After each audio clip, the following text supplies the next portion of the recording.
Hello दोस्तों, नमस्कार, आदाब। दोस्तों, इजराइल फिलिस्तीन वार अपने चरम पर है और जिस तरीके से ये लगातार बढ़ता जा रहा है, फैलता जा रहा है और इजराइल इस टाइम पर गाज़ा पट्टी के बॉर्डर के ऊपर अपनी आर्मी भेज चुका है और इस तरीके से लग रहा है कि अभी तक जो लड़ाई रॉकेट्स के अनुसार चल रही थी, अब वो लड़ाई सीधा कन्वर्ट होकर ट्रांसफ़र हो चुकी है फेस टू फेस वॉर में। अब ये कब तक चलेगी इसके बारे में कोई अंदाज़ा नहीं है, कोई गारंटी से नहीं बता सकता। अब ऐसी सिचुएशन में एक देश जिसकी तरफ पूरी दुनिया की नज़र है, एक देश जो पूरा तरीके से डोमिनेट करता है या यूं कहें इस्लामिक वर्ल्ड के अंदर ताकतवर देशों के अंदर आता है, उस देश के बारे में उसके ऊपर सबकी नज़र है और वो है ईरान।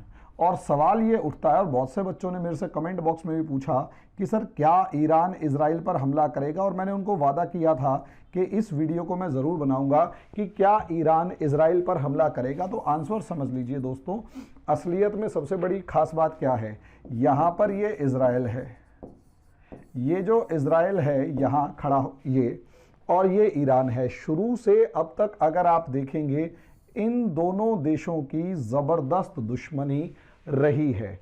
ईरान और इजराइल की पहले दिन से दुश्मनी रही है, पहले दिन से तो नहीं कहेंगे, 1978 से दुश्मनी रही है, क्योंकि 1978 के अंदर ईरानियन रेवोल्यूशन हुआ था और दुनिया, अमेरिका इसे प्रोजेक्ट करने की कोशिश करता है ईरानियन रेवोल्यूशन से, या फिर दुनिया के अंदर जो ईरान है वो अपने आप को प्रोजेक्ट करने की कोशिश करता है कि वो ईरानियन रेवोल्यूशन नहीं, वो इस्लामिक रेवोल्यूशन था। वो ईरानियन रेवोल्यूशन नहीं, वो इस्लामिक रेवोल्यूशन था। यानी इस यहाँ पर ईरान के अंदर एक एंटी अमेरिका गवर्नमेंट एस्टेब्लिश हुई, और जैसे ही एंटी अमेरिका गवर्नमेंट एस्टेब्लिश हुई, उससे पहले ईरान में अमेरिका की सपोर्टर गवर्नमेंट थी।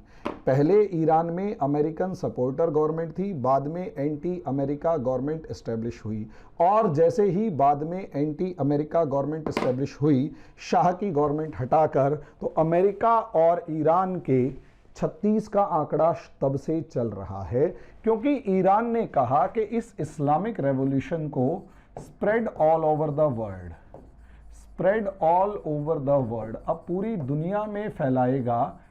उसकी अपनी मजबूरी थी, लेकिन अगर आप देखें पूरी दुनिया में फैलाएगा, पूरी दुनिया में तो बाद में फैलाएगा, पहले सीरिया और इराक में फैलाने की बात की, और तब से वो अपने इस स्टैंड पर कायम है। यही एक रीजन है क्योंकि एंटी अमेरिका गवर्नमेंट है और इजराइल जो है वो अमेरिका का फ्रंट लाइन स्टेट है। इजराइल जो है वो अमेरिका का फ्रंट लाइन स्टेट है, यानी फ्रंट पे खड़ा हुआ स्टेट है। अब ऐसी सिचुएशन में जब ये फ्रंट लाइन स्टेट बन के बैठा हुआ है, तो ऐसे में ईरान और इजराइल की 36 का आंकड़ा रहना या दुश्मनी बने रहना नेचुरल सही बात है। अब ऐसी सिचुएशन में यहाँ ये जो इजराइल है वो सीरिया और इराक में ईरान के इन्फ्लुएंस को कम करने की पूरी कोशिश हमेशा करता रहता है।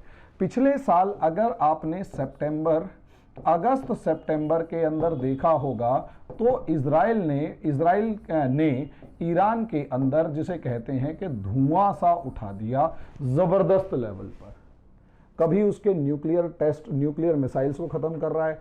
2020 के स्टार्टिंग के अंदर अगर आप देखते हैं तो सुलेमानी मारा गया, एक साल बाद फखरीज़ेदाद जो उसका सबसे बड़ा न्यूक्लियर साइंटिस्ट है वो मारा गया, न्यूक्लियर पावर प्लांट को ख़त्म कर दिया गया। उसके बाद कभी शिप पे हमला हो रहा है, कभी बॉम्ब ब्लास्ट हो रहे हैं, कभी उनकी टनल्स में ब्लास्ट हो रहे हैं, कभी कुछ ईरान को दहला रखा है। और लगभग अगस्त सितंबर के अंदर तो ईरान की वो धज्जियाँ उड़ाई कि ईरान खुद नहीं समझ पाया कि इस पूरी सिचुएशन को हैंडल कैसे करे।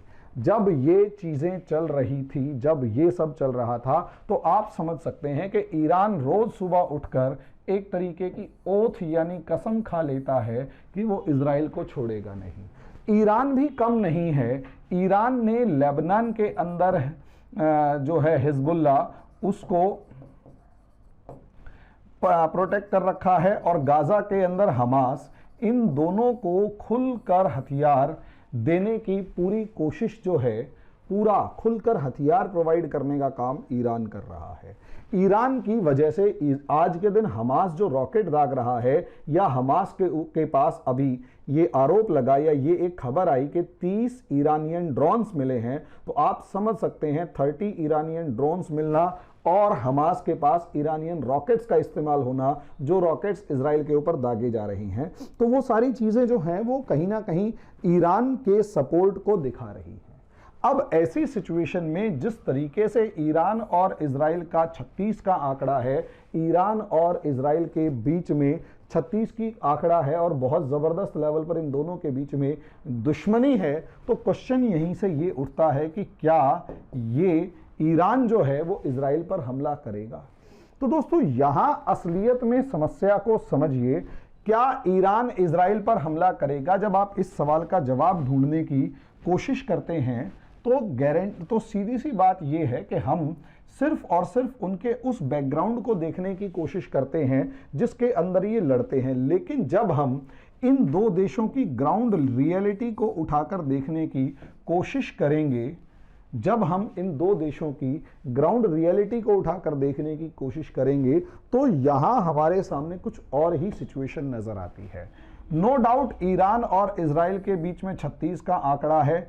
इजराइल का मोसाद ईरान के ऊपर आए दिन हमला करता है और ईरान के जो सपोर्टर आतंकवादी ग्रुप हैं वो सीधे सीधे इजराइल के ऊपर हमला करते हैं। अब ऐसी सिचुएशन में खुलकर ईरान के हथियार और सब चीज़ें जब हमास और हिजबुल्लाह के पास मिलने शुरू हो जाएं, तो इसका मतलब ईरान जो है वो एंटी इजरायली इंस्टीट्यूशंस या ऑर्गेनाइजेशंस को खुलकर सपोर्ट कर रहा है।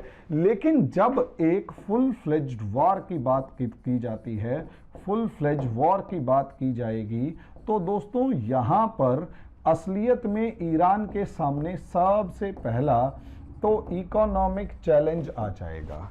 अभी तक इकोनॉमिक चैलेंज क्यों आ जाएगा दोस्तों? क्योंकि अभी तक असलियत में ईरान को पिछले 15 से 20 साल के अंदर अप्रॉक्सीमेट 2005 से इसका इशू शुरू हो रहा है।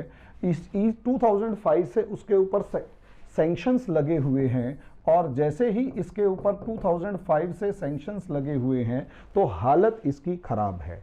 अब ईरान के साथ अमेरिका ने एक तरीके का न्यूक्लियर एग्रीमेंट करने की जो बात कर रखी थी, उसकी एक उम्मीद है ईरान को कि अगर अमेरिका के साथ ये न्यूक्लियर एग्रीमेंट हो जाता है तो कम से कम उसका इकोनॉमिक रिवाइवल हो जाएगा। इकोनॉमिक रिवाइवल होने की वजह से क्या होगा कि असलियत में जो आज के दिन उसकी जो इंटरनल प्रॉब्लम्स चल रही हैं वो सारी की सारी इंटरनल प्रॉब्लम्स खत्म हो जाएंगी। जो इंटरनल प्रॉब्लम्स चल रही हैं वो सारी की सारी काफ़ी हद तक इंटरनल प्रॉब्लम्स पे कंट्रोल आ जाएगा। और देखो, जब तक देश के अंदर बच्चे भूखे मर रहे हैं, आप कितने भी ताकतवर क्यों ना हुए, कितना भी पावरफुल क्यों ना हुए, आप आगे बढ़कर दूसरे देश से ज़्यादा सा लड़ नहीं सकते। इसीलिए Iran open war, full fledged war करके अमेरिका और यूरोपियन यूनियन को एक और रीजन नहीं दे सकता अपने से नाराज होने का, या एक और बहाना नहीं दे सकता न्यूक्लियर एग्रीमेंट से पीछे हटने का, P5+1 वाला जो मामला है। अब ऐसे में एक रीजन तो ये हो गया कि ईरान हमला करने के चांस कम है, जो सबसे मेन रीजन। दूसरा एक मेन रीजन ये है कि मिलिट्री को अगर आप देखें, मिलिट्री पावर देखें या दूसरी पावर देखें तो, और फायर पावर को देखें यानी हमले को देखें, तो ऐसी सिचुएशन के अंदर या फिर टेक्नोलॉजी को देखें तो तीनों तरफ से कहीं ना कहीं ईरान इजराइल के सामने घुटने टेकता हुआ नजर आता है।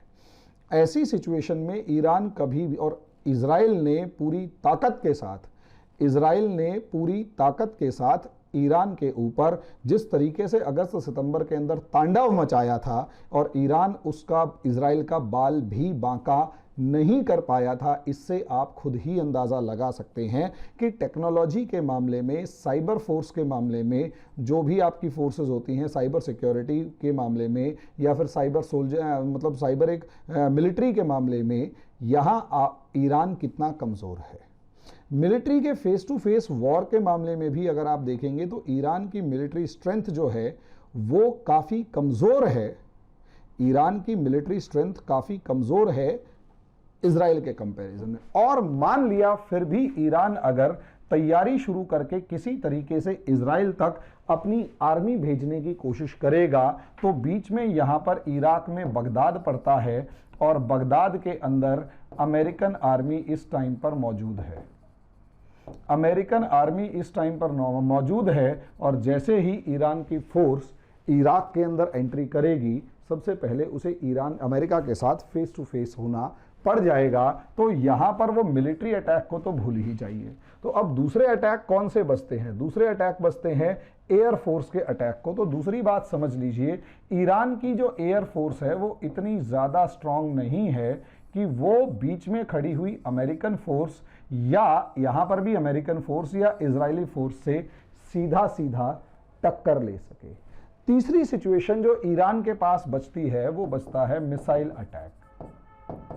मिसाइल अटैक, अब ऐसी सिचुएशन में ईरान अगर डायरेक्ट मिसाइल अटैक करता है इजराइल के ऊपर, तो anti missile defence system Iran का कितना इजराइल का कितना ज़्यादा स्ट्रांग है ये आप जानते ही हैं अच्छे से। एंटी मिसाइल डिफेंस सिस्टम जो है वो इजराइल का बहुत स्ट्रांग है, इसलिए ईरान की मिसाइलें कितनी ज़्यादा इजराइल पे हमला कर पाएंगी, कोई उसको नुकसान पहुंचा पाएंगी, उसका कोई गारंटी नहीं है। लेकिन वहीं अगर आप दूसरी तरफ देखते हैं तो इजराइल के पास जो मिसाइल्स हैं वो ईरान के अंदर जो तांडव मचाएंगी और उसके बाद अमेरिका से लेकर दूसरी फोर्सेस किस तरीके से, अमेरिका एंड अदर फोर्सेस किस तरीके से ईरान पर टूट पड़ेंगी गिद्धों की तरह, इसका अंदाजा लगाना बहुत मुश्किल है। ईरान के साथ यहां सबसे बड़ी प्रॉब्लम एक और समझ लीजिए, ईरान अपने आप में एक फ्रेंडलेस कंट्री की तरह दिखाई दे रहा है। फ्रेंडलेस कंट्री की तरह दिखाई दे रहा है। दुनिया के बहुत कम देश हैं और जो देश हैं भी वो बहुत कमज़ोर हैं। दुनिया के बहुत कम देश हैं जो ईरान को डायरेक्ट सपोर्ट कर पा रहे हों। दुनिया के बहुत कम देश हैं जो ईरान को डायरेक्ट सपोर्ट कर पा रहे हों या ईरान को साथ दे पा रहे हों।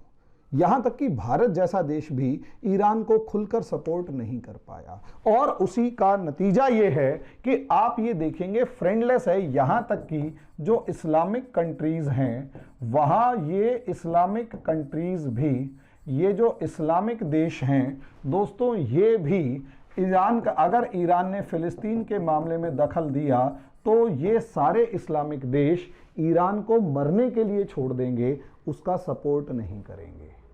ऐसे में ईरान अपनी रियलिटी को अच्छे तरीके से जानता है। वो इजराइल से पंगे लेगा, इजराइल को मारने की पूरी कसम खाएगा, सब कुछ करेगा, लेकिन वो एक चीज़ को अच्छे तरीके से जानता है कि कोई भी इस्लामिक देश उसका सपोर्ट करने नहीं आएगा। इकोनॉमिकली और टेक्नोलॉजिकली वो बहुत ज़्यादा वीक है, उसकी फोर्सेस किसी भी तरीके से इजराइल तक नहीं पहुंच पाएंगी, उसकी एयर फोर्स इजराइल तक नहीं पहुंच पाएंगी, उसकी मिसाइल्स अगर उसने चला दी तो इजराइल के पास मिसाइल और बाकी सारी साइबर आर्मी के नाम पर टेक्नोलॉजीज इतनी स्ट्रांग है कि ईरान को बहुत बुरी तरह मुंह की खानी पड़ेगी। और जब ईरान उसे पीट रहा होगा, अमेरिका और यूरोपियन कंट्रीज ईरान का सपोर्ट, जब इजराइल ईरान को पीट रहा होगा और अमेरिका और यूरोपियन यूनियन उसको इजराइल को सपोर्ट कर रही होंगी, ऐसे में कोई भी इस्लामिक देश, यहाँ तक कि पाकिस्तान भी जो पूरी दुनिया के अंदर इस्लाम के रक्षक की तरह अपने आप को प्रोजेक्ट करता है, ईरान को बचाने नहीं आएगा। ईरान इस चीज़ को अच्छे से जानता है। यही रीज़न है ईरान इस लड़ाई में खुलकर साथ नहीं देगा, खुलकर सामने नहीं आएगा। वो हिजबुल्लाह से लेकर हमास को खूब सपोर्ट कर देगा, हथियार पहुंचा देगा, गोला बारूद से लेकर हर चीज़ पहुंचा देगा, लेकिन वो कभी भी इजराइल से खुलकर नहीं लड़ेगा। तो दोस्तों ये एक बहुत ही एक नॉर्मल आउटकम है नॉर्मल आउटकम है जो आपको देखा।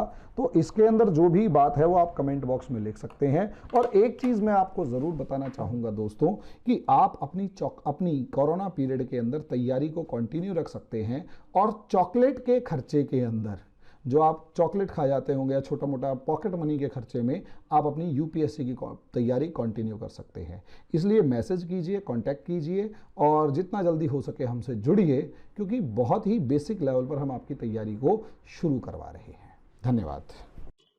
You can download our app from Play Store for free live demo classes.